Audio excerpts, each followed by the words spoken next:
It's your boy Boss Cowboy Sports, and obviously bringing you another Measure Kool-Aid report. Today we're going to be dealing with competition. Last year we spent a lot of times on Tuesdays, called it Competition Tuesday, because obviously as the season progresses, there are sometimes sleepers that arise. There are sometimes things that happen that can be, honestly, blessings in disguise. We all remember 2016. Who actually knew that when Romo went down in preseason that we would get our future franchise quarterback? That's what happens sometimes organically during the season. So we gonna kind of talk about some of that as we look at game one. So one of the surprises, and I'm gonna talk about four of them. One of the surprises to kind of keep your eye on is what's gonna happen with the absence of Jabril Cox. What's gonna happen with the absence of Cox?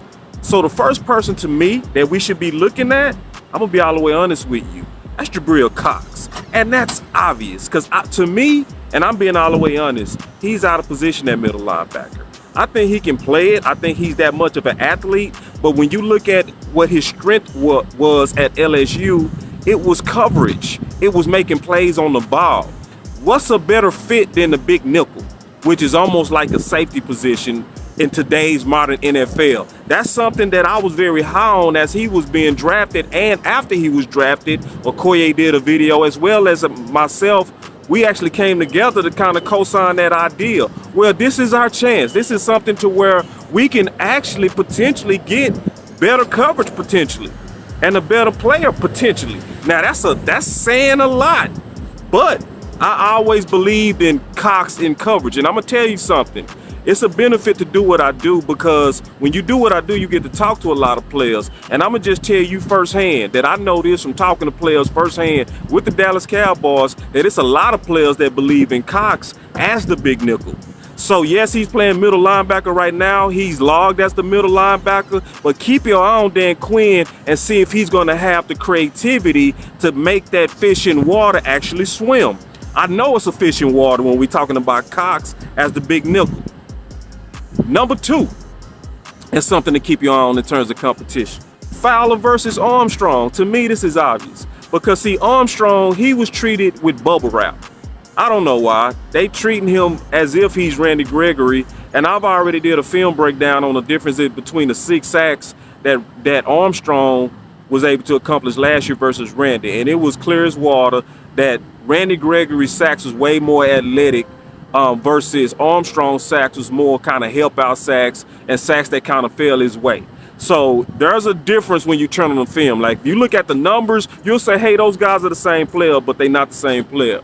The person that's more of a comp to Randy Gregory is Fowler. And so, you know, when we look at game one and we talk about Competition Tuesdays, Armstrong is being hyped as if he's the true replacement for Randy Gregory, but to be honest, that should be Fowler. We saw it in preseason with the impact that we were seeing with Fowler. We also just know it from the pedigree of being a former first rounder and a top 5 pick that's now healthy. So this is also something to keep your eye on, because we've already did a video that y'all need to go watch where there's an obvious preference with front office when they call it their own guys. So for some reason, they separate guys that actually sign contracts with the Dallas Cowboys, because in my opinion, if you sign your contract and you giving your blood to this organization, you should all be our guys, and everything should be open to fair competition, not preferences of if we drafted you or not. But that's where we are. But that's also likely why we seeing what we seeing, this weird stuff when we see guys that actually earned it and deserve it not actually getting a chance to actually go take out guys that was drafted with the Dallas Cowboys. But this is also something to keep your eye on that can improve this team when it comes down to Competition Tuesday. So I saw some things in Armstrong's, but there's clearly more upside in Fowler. And if we're trying to improve, if we really trying to kind of take over and prepare ourselves to win this division, we have to look at putting the best guy out there, and we need to see more reps out of Fowler. He showed more flash. He has more than Armstrong, and we just keeping it real. I believe in Armstrong, and I hope he does well, but right is right, and the right thing to do is to go with the better guy, and right now that's Fowler, and he has the big upside. It's clear. Number 3, Collins versus Fournette. So we saw Collins in preseason, and obviously we've done a lot of film here on this channel comparing Collins to the other tackles, and he's somebody that's also going through the bastard treatment, the snow treatment, to where he's considered a stepson versus Farniok and all the drafted guys, the Balls, the Matt Luescos, all of those guys are considered the sons. So you're not seeing the free agent guys get their fair shot.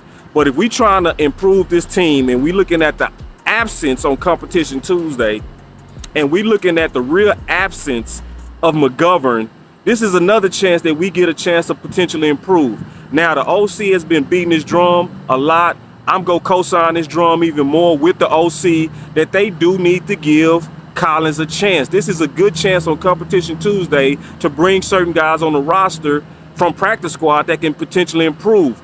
We've already done the research on this channel and proved that Avion Collins was also a left side player when he was playing at Minnesota as well as Pittsburgh.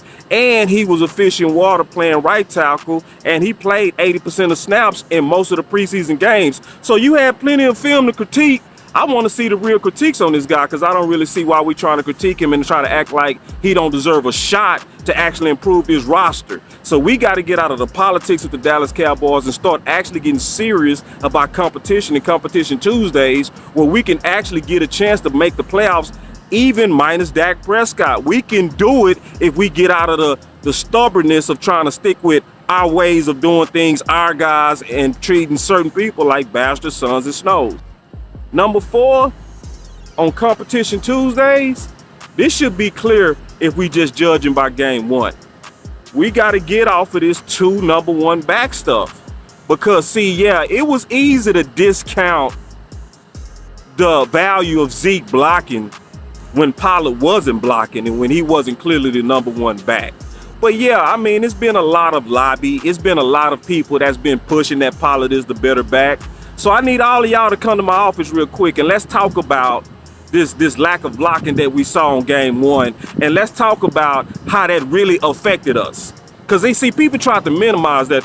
Oh, blocking, oh, you guys are talking about the impact of blocking with Zeke. We need that guy that has the home run. See, we should see now from game 1 that you shouldn't call running backs 3-down backs unless they can do the 3-down work.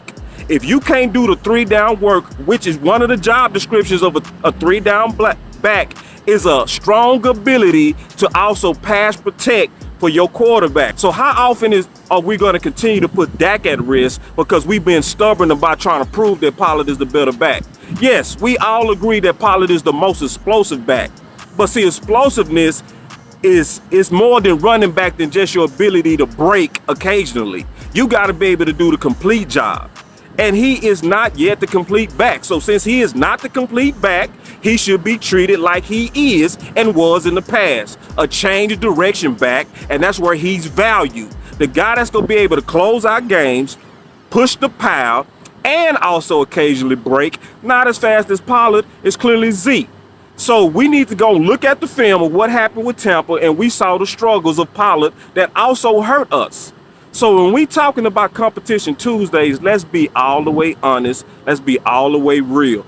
It's some ways for us to improve even internally that we need to look at. But I'm going to bring y'all to Measure Kool-Aid on this type of stuff. I'm going to continue to bring y'all this Measure Kool-Aid. Y'all definitely stay with Boss Cowboy Sports. And just to recap, I definitely want to see Cox in replace of Curse. I know we got our safeties, but this is a creative way to keep Cox on the field and experiment where he's a fish in water, and that's obvious. Fowler over Armstrong. That's number 2. Fowler over Armstrong. That's a clear number 2. We want to see that to improve this team. Number 3, we want to see Collins activated from the practice squad and competing at that guard. He can likely be and is likely better than Farniok. A lot of people not talking about that, but hey, I'm just keeping it real.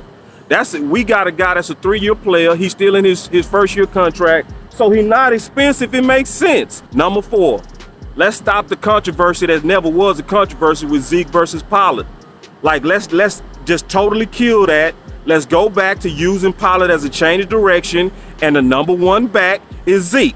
And he needs to be used like DeMarco Murray was used in his contract year, where you're going to load it up this year and you're going to put it on his back and you're going to run it. You're going to run it with Zeke and you're going to let him earn his money. This 50-50 stuff that they trying to do right now with Zeke and Pollard, bad idea, baby. And I'ma just keep it real.